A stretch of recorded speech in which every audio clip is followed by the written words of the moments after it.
በዛሬው ዮሐንኖቻችን መርሃ ግብር የምናቀርብላችሁ ዋናችን ከታናሽነቱ ጀምሮ በቤተ ክርስቲያን አገልግሎት ያደገውን ለአባቶች ሊቃነ ጳጳሳት 19ኛ የሆነ የእስክንድርያ ሊቀ ጳጳስ አባ ለእስክንድሮስ ነው። አባ ለእስክንድሮስ በእስክንድርያ መንበረ ማርቆስ ከነበሩ አባቶች አንዱ ነው። 19ኛው የመንበረ ማርቆስ ፓትርያርክ ነው። ተፍጻሜ ሰማዕት ቅዱስ ጴጥሮስ የታዋቂው ታላቁ አባት የሱ ፍሬ ከሆኑት አንዱ ነው። እንደውም ከሱ ጓደኞችም አንፃር አብረው ተማሩ ከሚባሉት አንፃር ደግሞ ፈሪያማ ውጤታማ የነበረው ነው። የሱ ጓደኞች ናቸው አብረው ተምረዋል የሚባሉት አኪላስና አሪዮስ ናቸው። ስለዚህ አሪዮስም ያው በታሪኩ የምናውቀው ነው። አሁንም ወደፊት ልናነሳው እንችላለን። በኖፋቄ በክህደት ከሉቂያኖስ እድሜያቸውም ተቀራራቢ ነው። አባ ለእስክንድሮስ በ250 ዓመተ ምህረት ነው የተወለደው። አሪዮስ ደግሞ በ256 ተቀራራቢ እድሜም ያላቸው። ግን ከነዚያ ሁሉ ከአኪላስም ጭምር የተሻለ ሆኖ የተገኘ መምህሩን መስሎ የተገኘ ተፍጻሜ ሰማዕት ቅዱስ ጴጥሮስም አስቀድሞ ትንቢትም የተናገረለት ታላቅ አባት ነው። እንግዲህ በመንበረ ማርቆስ ከነበሩ በተለይም ደግሞ በመናፍቃን ከአሪዮስ ጋር በነበረው የቤተክርስቲያን ተጋድሎ ከፍተኛውን ሚና የተጫወተ መሪ ሆኖ እንደ ፊት አውራሪ ሆኖ ከፍተኛውን ሚና የተጫወተ ታላቅ አባት ነው። ቅድም እንዳልኩት በ250 ዓመተ ምህረት ተወልዶ በፕትርክና ደግሞ በ313 ዓመተ ምህረት የተሾመ በኋላም ደግሞ በ328 እንግዲህ 325 የኒቂያ ጉባኤ ነው። ከኒቂያ ጉባኤ 3 ዓመት በኋላ ብዙም ሳይርቅ ይህን ዓለም ተሰናብቶ ወደ ፈጣሪው የሄደ ያረፈ ግን በነበረ ቆይታ ግን ታላቅ ተጋድሎ ያደረገ ታላቅ አባት ነው። እንደው ለመንደርደሪያ ምናልባት ከበቃ ማለት ለ15 አንዳንዶች 17 ይላሉ ዓመት ያህል በመንበረ ፕትርክናው የተቀመጠ ዞሮ ግን አብዛኛው የመንበረ ፕትርክናው ቆይታ በተጋድሎ ካሪዮስና ካሪዮሳውያን ጋራ ተጋድሎ የነበረበት ዳሩ ግን ቤተክርስቲያን የኮራችበት ቤተክርስቲያንን ያኮራ ልሳነ ቤተክርስቲያን የቤተክርስቲያን አንደበት ሆኖ የተናገረ በአካሄዱ በኑሮ ሁሉ ክርስቶስን ደስ አሰኝቶ መጨረሻውን አሳምሮ የሄደ ታላቅ አባት ነው። እንግዲህ አባ ለእስክንድሮስ እንግዲህ ከፕትርክናውም በፊት መንፈሳዊ ሱታፌው ቅድም እንደው ለመጥቀስ ሞከር እንዳደረኩት ተፍጻሜ ሰማዕት ቅዱስ ጴጥሮስ መምህርን መስሎ ራሱ ማደግ ከዛ ነው የሚጀምረው የሱ። አሪዮስ ያው ወደ አንጾኪያ ትምህርት ቤት ሄዶ ሉቂያኖስ ከሚባለው መንፍቅናን ተምሮ ተመልሶ እስክንድርያ ገብቶ ነበረ። ሊቢያን የተወለደው አሪዮስ እና ተመልሶ ያንን ኑፋቄ ትምህርት ሲያስተምር ከልጅነቱ ጀምሮ ገና ይመክር የነበረ ነው። ተው ይል የነበረ መምህር ነው። እንግዲህ የሚጀምረው ከዛ ነው ማለት ፓትርያርክ ሲሆን ብቻ ሳይሆን ገና አብሮም ይያሉ እንግዲህ ጥሩ ክርስቲያን ማለት እንደዛ ነው። ለክርስትናምና ተው ይሄ ነገር ልክ አይደለም፣ ተው መምህራችን ይሄን አላስተማረን ከየት አገኘኸው እያለ ወንድሙን ያው አሪዮስ በወንበር ወንድሙ ስለነበረ ወንድሙን ይመክር ይገስጽ የነበረ ነው። እንግዲህ በኋላ ደግሞ መክረው ዘክረው እምቢ ሲላቸው ከአኪላስ ጋራ ምንም እንኳን አኪላስ በኋላ የጓደኝነት የባልንጀርነት ፍቅርና ከንቱ ውዳሴ ጠልፎ ጥሎት መምህሩን ተፍጻሜ ሰማዕት ቅዱስ ጴጥሮስን ያስደሰተ እግዚአብሔርንም ቤተክርስቲያንንም ያስደሰተ ባይሆንም ተቀስፎ እስኪሞት ድረስ የደረሰ ቢሆንም በዚህ ተጠልፎ ግን አብረው ሆነው መክረው ዘክረው አልሆን ሲላቸው ግን ወደ መምህራቸው አደረሱት ማለት ነው። እነሱ መጀመሪያ ግን መክረዋል ማለት ነው። መክረዋል ዘክረዋል። እምቢ ሲል ደግሞ አይ እንግዲህ ይሄ ነገር መምህራችን መስማት አለበት ብለው ወደ መምህሩ ያደረሰ። ከዚያ በኋላ እንግዲህ መምህሩ ጋር ሲደርስም መምህሩም በተቻለ መጠን ጥረት አድርጓል። ቅዱስ ተፍጻሜ ሰማዕት ቅዱስ ጴጥሮስ አሁን እሱ ርዕሳችን ስላልሆነ ነው። በኋላ እንግዲህ ከተፍጻሜ ሰማዕት ቅዱስ ጴጥሮስ በኋላ እሱ ራሱ ቅዱስ ጴጥሮስም ትንቢት እንደተናገረለት አኪላስ ነው የተሾመው። ከኔ በኋላ አኪላስ ይሾማል።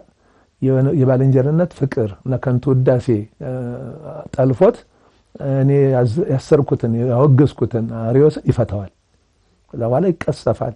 ከዛ በኋላ አንተ ነህ የምትሾመው፣ በአንተ ጊዜ ጉባኤ ይሆናል፣ አንተ ነህ ቤተክርስቲያኒቱን ክብር የምታስጠብቀው ብሎ ሁሉ ትንቢት ተናግሮለታል ለእስክንድሮስ ማለት ነው። በዚያው መሰረት ከተፍጻሜ ሰማዕት ቅዱስ ጴጥሮስ በኋላ አኪላስ ተሾመ። እንደተባለው መምህራችን ጥሩ መምህር ነበር። ዳሩ ግን እንደው በትንሽ በትልቁ እያወገዘ ምናምን ብሎ ያኛውን ብሎ አንተ ግን የተማርክ ሊቅ ነህ ምናምን ብሎ ከከንቱ ውዳሴ ጠልፎት እንደተባለውም ያ እንደተናገረው ትንቢት እንደተነገረበት ከግዝቱ ፈቶታል ማለት ነው። በዚህ የተነሳ በመንፈቁ ተቀስፎ ሞተ ይላል መጽሐፍቱ እንደዛ የሚለው አኪላስን በተመለከተ። ከዚያ በኋላ እንግዲህ ወንበር ያለ መምህር ያለ ተሿሚ ያለ ፓትርያርክ ስለማያድር ወዲያው ለእስክንድሮስን ሾመውታል። ለእስክንድሮስ ከተሾመበት ጊዜ ጀምሮ ግን ያው መልሶ ውግዘቱን አጸና ማለት ነው። እንዲመለስ መከረው። አለመመለሱን ሲያረጋግጥ አወገዘው ማለት ነውና እያወገዘው መጀመሪያ እየመከረው አልመለስ ሲል ብቻውን መከረው። ከዛ በኋላ ግን ደግሞ ሲመከረው ሲገስጸው አልመለስ ሲል ጉባኤ ከእንግዲህ እሱም ደግሞ ሄዶ ከንጉሱ ከሶታል። አሪዮስ ከንጉሱ ከሰሰው። ንጉሱ ጋራ ለእስክንድሮስም ሄደ። በኋላ ነገሩን አስረድቶ እንግዲህ ጉባኤ ይጠራ ያኛውም ይግጠሙኝ እያለ ስለነበር አሪዮስም አይ ጥሩ እንደዛ ካለ ጉባኤ አስጠርቶ በኒቂያ በ325 ዓመተ ምህረት በሱ ሊቀመንበርነት እንደተባለው እንግዲህ 2348 የሚሆኑ አጠቃላይ ከዓለም አቀፉ ቤተክርስቲያን ከኩላዊቷ ቤተክርስቲያን ተሰብስበው እንዳንድ ልብ መካሪ እንዳንድ ቃል ተናጋሪ ሆነው እንግዲህ ለእስክንድሮስም አንዱ ሆኖ 318 የምንላቸው እንዳንድ ልብ መካሪ እንዳንድ ቃል ተናጋሪ ዘሩ ምስለ በመለኮቱ ከአብ ጋር የተካከለ ነው በማለት እነዚህ አንድ አይነት ምስክርነት ጽፈው በመስጠታቸው 318 ሊቃውንት እንላለን። የነዚህ ሁሉ መሪያቸው ፊታውራሪያቸው አሪዮስንም ፍለፊት እንግዲህ እሱ ነው የሚያውቀው። ከስተዳደጉ ጀምሮ ያውቀዋል። መጠኑንም ምኑንም ኑፋቂውንም ከሌሎች የተሻለ ስለሚያውቀው ፍለፊት እሱ ሊቀመንበር ሆኖ አሪዮስን ደግሞ በህፃንነቱ ነው የጠራው። ስንመለስበታለን። አሪዮስን ጸሐፊ አድርጎ በአሪዮስ ጸሐፊነት በሱ ፊታውራሪነት ሊቀመንበርነት ተከራክሮ ምንም እንኳን ብቻውን ባይሆን ተከራክሮ ግን በዋናነት የረታው ለእስክንድሮስ ነው አሪዮስን ማለት ነው። እንደገና ደግሞ አትናቴዎስን የመሰለ አባት ለቤተ ክርስቲያን ደግሞ ያቀረበ ያዘጋጀ እሱ ነው።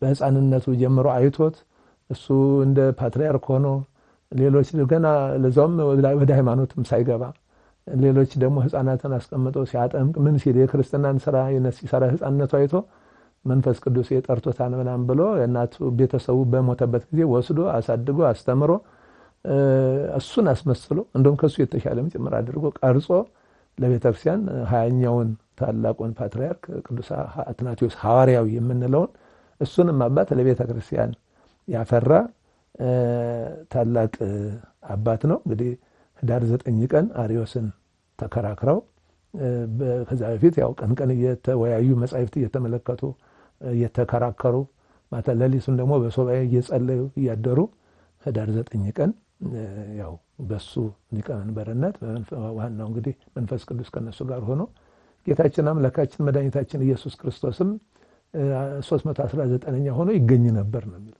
በምግብና በምናምን ጊዜ አያዩትም። ንጉሱ ቆስጠንጢኖስ ያየው ነበር ይባል። 319 ሆኖ ህፃን ጳጳስ ሆኖ ይታያቸው ነበረ። ከዚህ ጋር ሁሉ አሁን እንግዲህ ይሄ ሁሉ በሱም ጭምር ጸሎት የሆነ ነው። በሱ የቀና ሃይማኖት ጭምር የሆነ ነው። በምግብ ጊዜ ደግሞ 319 ምግብ አስይዞ ሲልክላቸው አንዱ ምግብ ተቀባይ ያጣና ይመለስ ነበርና ምንድነው እናንተ ጋር ማያችሁ 319 በምግብ ጊዜ ደግሞ ሳያችሁ ያ ህፃኑ ጳጳስ የት ሄደ ብሎ ይጠይቅ ነበር ይባላል። ንጉሱ ቆስጠንጢኖስ ማለት ነውና ከክርስቶስ በጉባኤያቸው እየተገኘ የጠመመውን እያቀና የጎደለውን እየሞላ የረቀቀውን እያጎላ ይረዳቸው የነበረ ታላቅ እንግዲህ ዋናው ጉባኤው 318ቱ ሃይማኖታቸው የቀና የሚባሉት ርቱዓን ሃይማኖታቸው የቀና 318ቱ ከሚባሉት ውስጥ አንዱና የኒቂያን ጉባኤ የመራ በሊቀመንበርነት የመራው እንግዲህ እሱ ነው። ታላቅ አባት ነው። እንደገና ደግሞ ትጋቱ ደግሞ በጣም ትጉ የነበረ እንደውም ከመበለታት ከመምኔቶች መተው ጥያቄ ያቀረቡለት ከኛ ጋር 7 ቀን ሁሉ የሚጾሙ አሉ፣ ስራ አይሰሩም።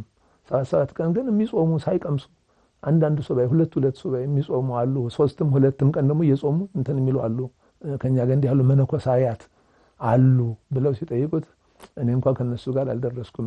እንደነሱ 2 ቀን ቀርቶ አንዱንም ቀን በደንብ አልጾምም። ዳሩ ግን በመጠኔ ጾማለሁ፣ በመጠኔም አርፋለሁ፣ በመጠኔም ደግሞ እሰራለሁ ምናምን ብሎ በመጠን ስሩ፣ በመጠን ጾሙ፣ በመጠንም ደግሞ አገልግሉ፣ እረፉ ብሎ በጥበብ የምንኩስናውን ሕይወት በደንብ አድርጎ ነግሯቸዋል። ምክንያቱም እየተማረሩባቸውም ጭምር ስለነበረ ማለት ነው። ይጾማሉ ዝም ብለው ስራ ግን አይሰሩም ማለት ስሞታም ይመስላልና አይ እኔ ግን በመጠን እጾማለሁ፣ በመጠን ደግሞ እሰራለሁኝ፣ በመጠን ደግሞ አገለግላለሁ አላቸው። እግረ መንገድ እንደዛ ነው። ስለዚህ በእናንተም በመጠን ኑሩ ብሏቸው፣ በመጠን ጾሙ፣ በመጠናችሁ፣ በመጠንም ደግሞ ስሩ፣ አገልግሉ ብሏቸው የነበረ እሱ ግን ቀኑን ሙሉ ያው ሲያገለግል ቤተክርስቲያንን ሲመራ እየዋለ እንደገና ደግሞ እስከ እኩለ ሌሊት አረፍ ብሎ ከእኩለ ሌሊት ጀምሮ ደግሞ ሲቆሞ ሲጸልይ የሚያድር እጆቹ እንደ ፋና ያበሩለት የነበረ አባት ነው። እንደ ፋና ያበሩለት 40 ወንጌላትን ይጸልይ የነበረ በተለይ ወንጌል በሚጸልይበት ጊዜ እጆቹ ያበሩለት ነበር። ወንጌል ሲነበብ በተለይም ዮሐንስ ወንጌል ሲነበብ መብራት ጨምሩ ነው የሚባለውና እጆቹ እንደ ፋና ያበሩለት ይጸልይ የነበረ በትጋቱ በመንፈሳዊ ሕይወቱ በግል መንፈሳዊ ሕይወቱም ጭምር የበረታ ደግሞ ለቤተ ክርስቲያን ራሱን የቤተ ክርስቲያኑን ነገር እንግዲህ ቅድም እንዳልነው የባልንጀርነት ፍቅርና ከንቱ ውዳሴ ያኛውን ሲጠልፈው ያልተጠለፈ ሰው ነው። እንግዲህ ባልንጀራው ነው። ለሱም ለአኪላስ ብቻ አይደለም ማሪዎስ ባልንጀርነቱ ግን የሃይማኖት ጉዳይ ለድርድር እንደማይቀርብ በባልንጀርነት በከንቱ ውዳሴ ሃይማኖትን አሳልፎ መስጠት እንደማይገባ ያሳየ በዚያ ምክንያት ጸንቶ ቤተክርስቲያንን የጠበቀ ያስጠበቀ እንደገና ደግሞ ከዚያ በኋላ እንደሱ ያለ መምህር አትናቴዎስን ደግሞ አብቅቶ ለሱ ያስተላለፈ ታላቅ አባት ነው እለእስክንድሮስ። በአባት ዮናስ ድቁና በሰማዕቱ ቅዱስ ጴጥሮስ ቅስና የተሾመው አባ እለእስክንድሮስ ከሊቀ ጳጳስ አኪላስ ቀጥሎ በሊቀ ጵጵስና የተሾመ የመምህሩ የቅዱስ ጴጥሮስ ትእዛዝ ይፈጸም ዘንድ አርዮስን እስከ ግብረ አበሮቹ አጉዞ ከቤተ ክርስቲያን የለየ ጸሎተኛ ትጉ የትህትና አባት አባ እለእስክንድሮስ የቤተ ክርስቲያንን ሕግና ሥርዓት ለማስከበር በነበረው ልዩ ትጋት በአርዮስ ተከሶ ከንጉሱ ቄስጠንጢኖስ ፊት የቀረበ ግብፃውያን በቆስጠንጠንያ ወይም በሮማውያን ቅኝ አገዛዝ ስር የነበሩበት ስለሆነ ንጉሱ አሁን እኮ የግብፅ ነገስታት ሳይሆኑ ንጉሱ ቆስጠንጢኖስም ጉባኤ ያቆመላቸው ያንን አካባቢ ያዝበት ነበር ማለት ነው። ግብፅ በሌላ ንጉስ ስር ብትሆን ኖሮ ቆስጠንጢኖስ ነው እዚህ ጉባኤ ስሩ እና እዚህ ወጣ ውረድ ሊል አይችልም ነበርና በነገስታቱ ዘንድ ያው ተከሷል። ግን ንጉሱ ደግሞ መፍቀር የሃይማኖት ስለነበረ በቆይ ጉዳይን አየዋለሁ እና እንዲህም ይጮሃል በኋላ ሲገናኙ እሱም ቡራኬ ለመቀበል ወደ እለእስክንድሮስ ሲሄድ እንዲህ ያለ አንድ የሚጮህ ድሃ አለ ምንድነው ነገሩ? አርዮስ ነው አለው። አርዮስማ መምህራችን አውግዞት ነው የሞተው። ከመምህራችን ያልተገኘ ያልተማረውን ትምህርት ነው የሚያመጣው ከመጻሕፍት ያልተገኘውን ብሎ አስረድቶት እንግዲህስ ጉባኤ ላቆምልህ አለው። ጉባኤ እንዲቆም አደረገ። ከአርዮስ እርግጥ ያው ክስ ስም ማጥፋት ምናምን የመሳሰሉት አሉ። እንዲህ እንደና አትናቴዎስ ዘመን አትናቴዎስ ነው እንግዲህ ብዙ ከፍተኛ የሱ ልጅ የሆነው እሱ ያሳደገው እሱ ያበቃው ሾመው አትናቴዎስ ነው ከፍተኛ ጫና እንትን በአርዮሳውያን መከራ ያገኘው። ይሄኛው ብዙ የጎላ ከአርዮሳውያን እንዲህ ስደትም ገጥሞት ከመንበሩ የወጣበት ጊዜ የለም። ዳሩ ግን ያው እረፍት ግን አልነበራቸውም። ምክንያቱም እንኳን ቤተክርስቲያን አባቶችን ምንጊዜም በዓለም ሳላችሁ መከራ አለባችሁ ስለተባለ መከራው ምኑ ግን ይሄ ጎልቶ የሚነገር ይሄን ያህል መከራ እንዲህ ያለ መከራ ገጥሞታል የሚባል የለም። አርዮስ ግን ስም በማጥፋትም በምንም አላረፈም። እንኳን እሱን የተፍጻሜ ሰማያት የታላቁ የመምህሩን እንኳን ስም ያጠፋ ስለነበረ ስም በማጥፋት በመሳሰሉት ሄዶ በመክሰስ የሚቀበለው ንጉስ አጥቶ የሚያሳድድለት አጥቶ እንጂ በመክሰስ በመሳሰሉት ሙከራ አድርጓል። ግን ይሄን ያህል የከፋ ነው የሚባል የከፋ መከራ የከፋ ስደት እንደሌሎቹ እለእስክንድሮስ አልገጠመው። ያገለገለው አሁን ሃይማኖት አበው ላይ 15 ዓመት ይላል መቅደሙ ላይ ዲው ደግሞ ሌላ ደግሞ ሌሎች ምንጮች ደግሞ 17 ይላሉ። እንግዲህ የቁጥር አንዳንድ ጊዜ ችግር ነው። 15 17 እስከ 15 እስከ 17 ዓመት አገልግሏል። ከአርዮስ ጋር በነበረው ተጋድሎ ውስጥ አርዮስ በመጨረሻ ላይ ከሶት ነበር እንደገና አላግባብ ነው እኔ ሃይማኖቴ የአባቶቼ ነው ብሎ ከሶት ነበር ሁለተኛው ቆስጠንጢኖስ ላይ። ስለዚህ ለክሱ ደግሞ መልስ እንዲሰጥ ተጠርቶ ነበር ማለት ነው። ምናልባት ይሄ እንግዲህ የመከራውም የፈተናውም ቢያንስ ቢችልም ከዚህ በላይ እርምጃ ለማስወሰድ ሙከራ ነበረው ማለት ንጉሱን አሳምኗል። ስለዚህ አምናለሁ እያለ ለምንድን ነው በከንቱ አውግዘው የምትቀረው ለምንድን ነው የማትፈታው ተብሎ ተጠይቋል። አይ ውሸቱን ነው እሱ አያምንም ሃይማኖቱም የቀና አይደለም ምናምን አለ። እሺ ቀርብ ተባለ። ቀርቦ ሲጠየቅ ግን እኔ አምናለሁ። ስለዚህ አምናለሁ ካለ እንግዲህ ምን ምክንያት አለ አለው። ጥሩ እንግዲህ 7 ቀን ይሰጠኝ ወደ እግዚአብሔር ሊያመለክት አንድ ሱባኤ ጠየቀ። እንግዲህ 7 ቀን እሰጥሃለሁ ግን በኋላ አንተንም አልምርህም አለው ንጉሱ። ችግር የለም 7 ቀን ይሰጠኛል። 7 ቀን ወደ እግዚአብሔር ሲያመለክት ሰነበት።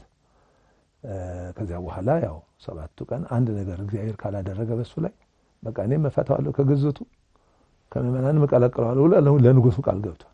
7 ቀን ሲፈጸም የግድ ሊፈታ ግድ ነው ማለት ነው። አለበለዚያ እሱም ባይፈታ ደግሞ ለእስክንድሮስ ሌላ መከራ ይጠብቀዋል ማለት ነው በንጉሱ። ስለዚህ ቀኑ ሲደርስ አርዮስም ልቡን ሞላ አድርጎ ሄደ። በቃ ንጹህ ነኝ ብሎ እሱን ሲያይ ደግሞ ለእስክንድሮስ እንግዲህ ኑፋቄውን ያውቃል። አሁን ደግሞ ነፃ ነኝ አምናለሁ ብሎ ነው እየቀረበ ያለው። ውሸቱን እንደሆነ ስለሚያውቅ በጣም ውስጡ የሚይዘውን የሚጨብጠውን አጣ እና በዚህ ጊዜ ወደ እግዚአብሔር በልቡ እያመለከተ እያለ ሆዴን አመመኝ መጣሁ ብሎ አርዮስ ወጣ ማለት ነው።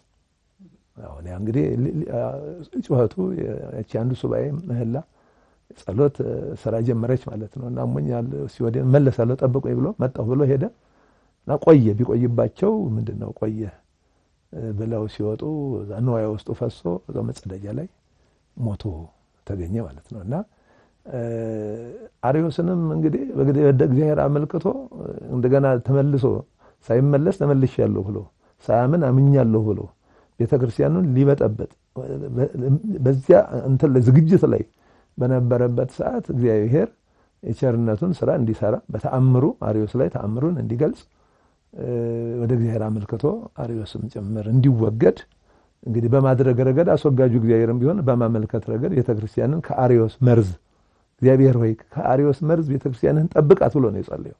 ከአርዮስ መርዝ እና በይሄንን ጸሎቱን እግዚአብሔር ሰምቶ አርዮስን እንዲወገድ በማድረግ ረገድ ከፍተኛ ሚና ነው የተጫወተው ለእስክንድሮስ።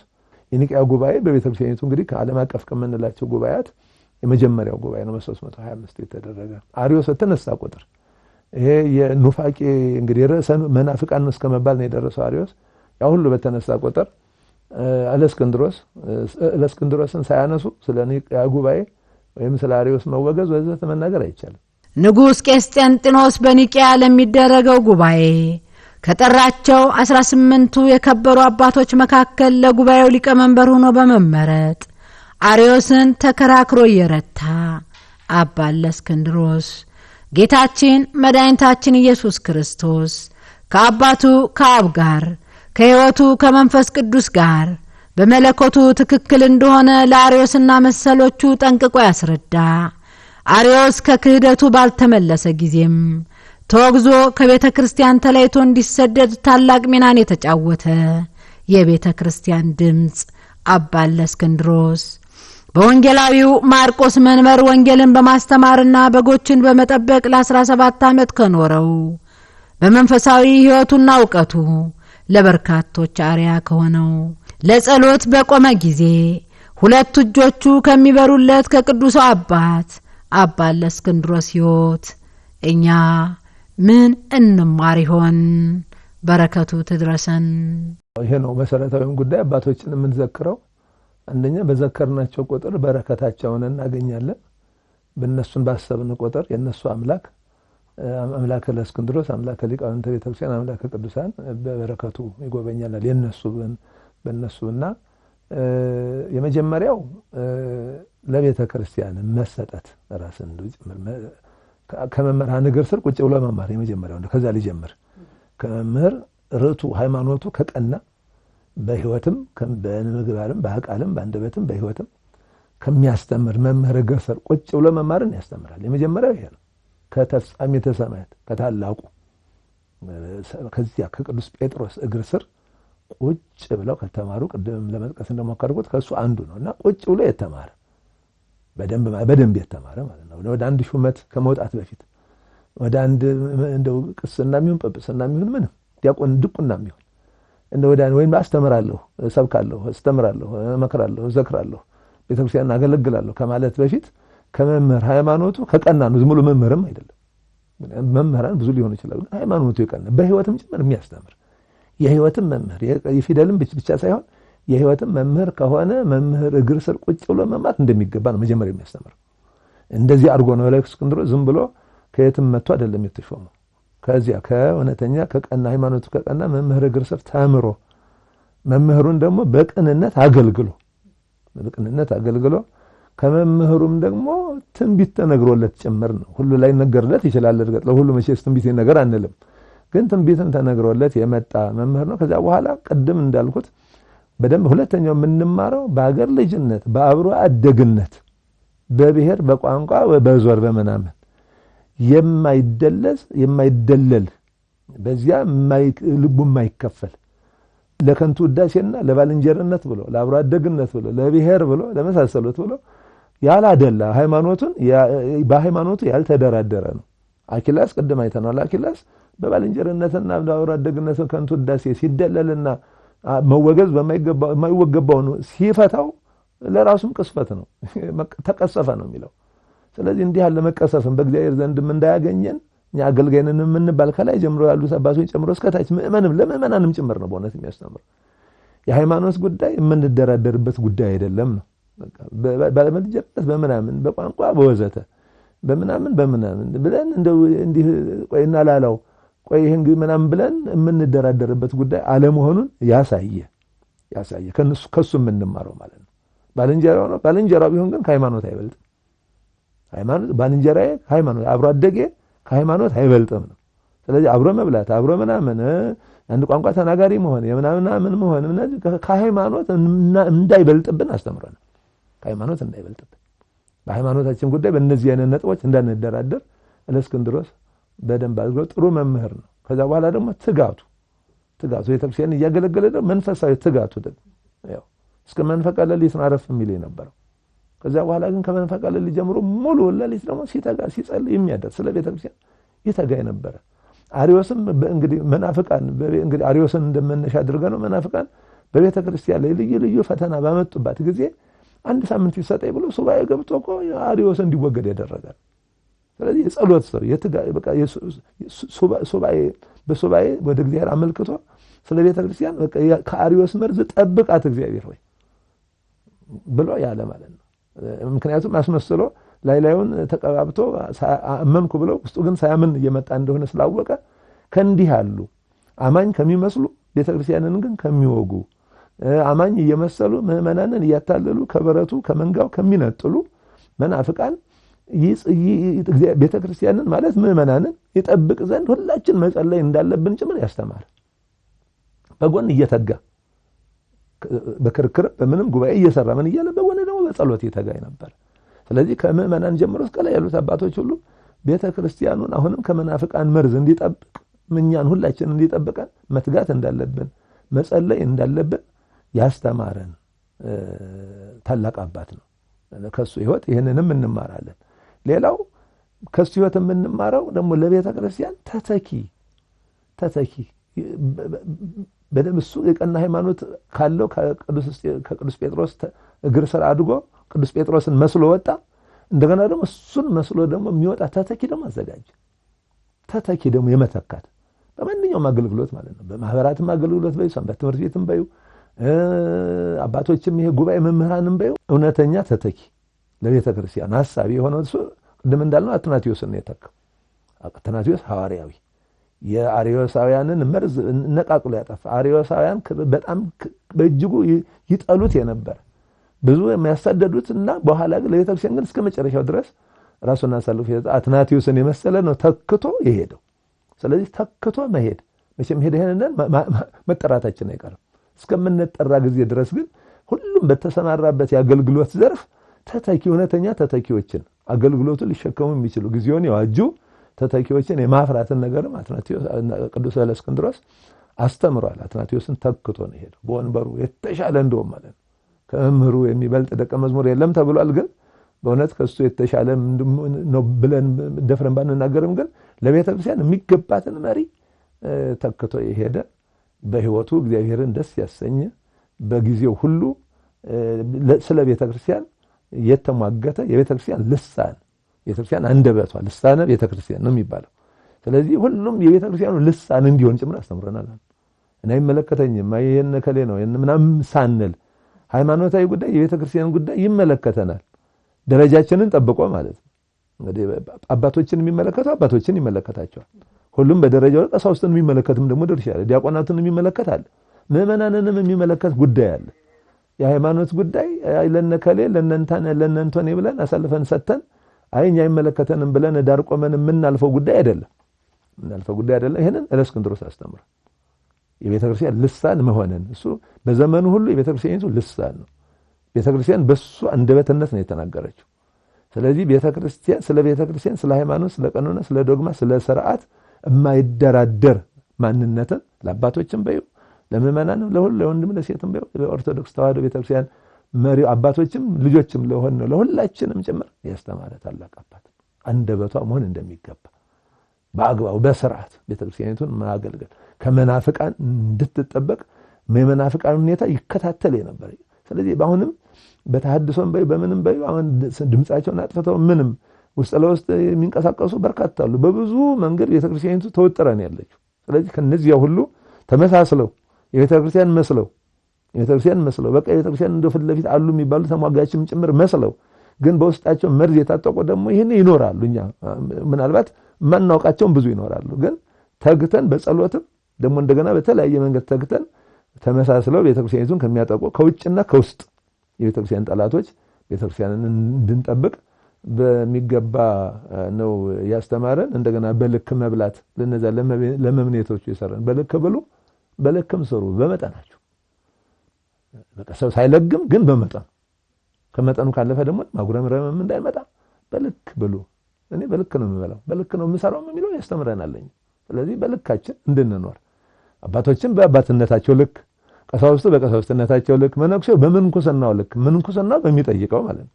እሷም ፕትርክና በሚጠይቀው ልክ ማለት ነው። እሷም ፕትርክና በሚጠይቀው ልክ በላለሁ ፕትርክና በሚጠይቀው ልክም እሰራለሁ አገለግላለሁ። ስለዚህ ሁሉ ምዕመንነት በሚጠይቀው ልክ ወደ ቤተሰብ ማወል በብዙ መንገድ ማምጣት ይችላል። ይሄንን ባል በባልነቱ ልክ ሚስትም በሚስትነቷ ልክ ልጆችንም በልጆችነታቸው ልክ ማሳደግ ያንዳንዱ ብናመጣው እቺ አንዱ አቃል ራሱ ለሁሉም። ስለዚህ ዲያቆንም በድቁናው ልክ ድቁናው በሚጠይቀው የአገልግሎት መጠን ማለት ቅስናው በሚጠይቀው የቅስናው ክብር አለ በሚጠይቀው ምንኩስና ላይ ብትይ ምንኩስና የራሱ ህይወት አለ። ምንኩስና በሚጠይቀው ባህታዊ ነኝ ባይሆን በህትውና በሚጠይቀው ጳጳሱም አባቶችም ጭምር በአባትነታቸው በሚጠይቀው ያ ጵጵስናው በሚጠይቀው ክብር በዚያ መጠን ማገልገል በዚያ መጠን መስራት በዚያ መጠንም ደግሞ መመገብ እንደሚያስፈልግ ስጋዊውንም መንፈሳዊውንም ምግብ ማለት ነው። በዚያው መጠን ሁሉም በየመጠኑ በያለበት በተቀመጠ በየደረሰበት ማዕረጉ በሚጠይቀው ልክ መብላት በሚጠይቀው ልክ ማገልገል በሚጠይቀው ልክ ሆኖ መገኘትን እለእስክንድሮስ አስተምሯል።